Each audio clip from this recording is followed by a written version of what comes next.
Muito obrigado, Sr. Presidente. Cumprimentar a Sra. Ministra da Juventude e Modernização, bem como a Sra. Secretária de Estado Adjunta da Igualdade.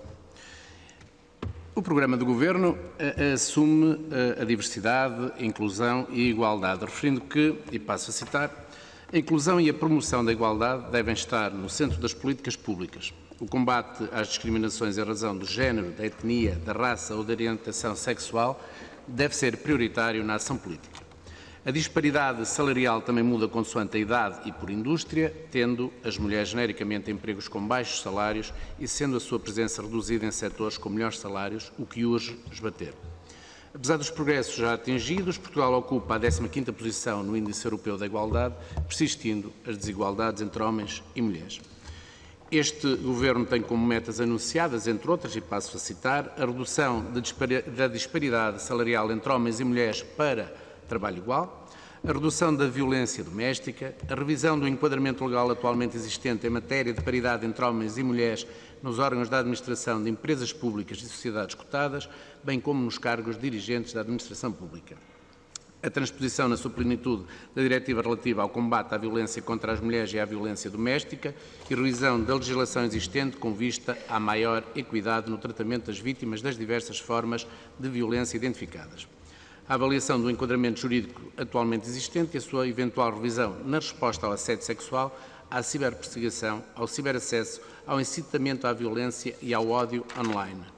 A promoção de ações dirigidas a raparigas de modo a incentivar a prossecução de estudos e carreiras na área da ciência e tecnologia, diminuindo as clivagens entre homens e mulheres no setor. Assim, Sra. Ministra, a exposição que seguirá terá 3 temas sobre os quais se irão centrar as questões a formular: violência doméstica, tráfico de seres humanos e a problemática da segregação das escolhas educacionais e a forma como se repercutem numa possível segregação das profissões. Sra. Ministra, socorrendo-nos dos dados do RASI 2023, o relatório assinala que o crime de violência doméstica, apesar de registrar uma ligeira descida de 0,1% em 2023, continua a ser a tipologia criminal mais participada em Portugal, com um total, como a Sra. Ministra já referiu, de 30.461 ocorrências e dentro destas destacam-se as subtipologias de violência doméstica contra menores, com uma subida de 17,7% e um registro de 964 casos. Sendo que aquele que observa o maior número de registros é a violência doméstica contra cônjuge ou análogo, e corresponde a 85,5% de toda a violência doméstica, com 20.041 casos participados. Destaca também o relatório pela primeira vez, e em sintonia com o aprovado na anterior legislatura sob a proposta do PSD, a desagregação da violência contra idosos, com 4.050 vítimas com mais de 64 anos, e a violência no namoro, com 1.681 casos registados. Neste contexto, estão pendentes de decisão, embora tenham sido aprovados pelo Governo do Partido Socialista em 2019, a revisão do instrumento de avaliação de risco em violência doméstica e a aprovação e publicação do regulamento do funcionamento da base de dados de violência contra as mulheres e violência doméstica. A questão que lhe coloco, Sra. Ministra, é: qual é o ponto de situação da revisão das fichas de avaliação de risco e da concretização, aprovação e publicação do regulamento e entrada em funcionamento da base de dados de violência contra as mulheres e violência doméstica? Passando a outro tema, e recorrendo ainda aos dados do RASI 2023, apresenta-nos o crime de tráfico de seres humanos no decurso dos últimos anos com uma tendência crescente do número de inquéritos.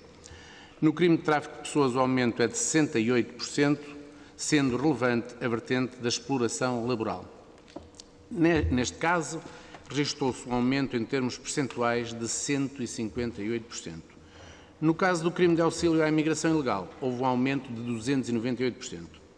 Sendo comumente aceite que a complexidade do fenómeno do tráfico de seres humanos exige uma resposta abrangente e contínua, é necessária uma atuação coerente e de grande alcance de prevenção do fenómeno ao seu combate, assegurando ao mesmo tempo a proteção das vítimas em todas as fases. É comum a todos termos esta noção.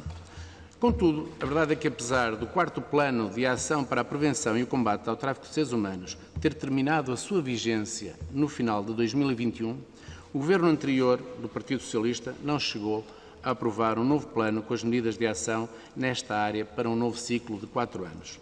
Tendo em conta o que acabei de referir, pergunto: Qual é o ponto de situação deste instrumento, fundamental das políticas públicas de prevenção e combate ao tráfico de seres humanos, que já deveria estar publicado em vigor desde o início de 2022? E, subsequentemente, em que medida é que o novo plano levará em conta a Diretiva Europeia 2024/1712, 13 de junho, bem como os restantes instrumentos internacionais mais recentes, nomeadamente a Estratégia da União Europeia em matéria de prevenção e luta contra o tráfico de seres humanos e as recomendações dos relatórios internacionais de referência. Por último, sendo as mulheres maioritárias nas conclusões de licenciatura, 58,8%, dos mestrados, 59,3%, e ainda nos doutoramentos, 51,7%, continua a ser baixa a sua participação em empregos da componente de tecnologias de informação e comunicação. Em média, em cada 5 pessoas, 4 são homens e 1 mulher. Por outro lado, um estudo da Microsoft realizado em 12 países europeus mostrou que é entre os 14 e os 16 anos que se dá o afastamento das raparigas. Daqui a pergunta da segregação educacional com a segregação profissional, antes mais tarde. Relevar também que o Jornal de Notícias, na edição de ontem, fazia capa com o seguinte título: Recuperação salarial das mulheres travada ao fim de 9 anos.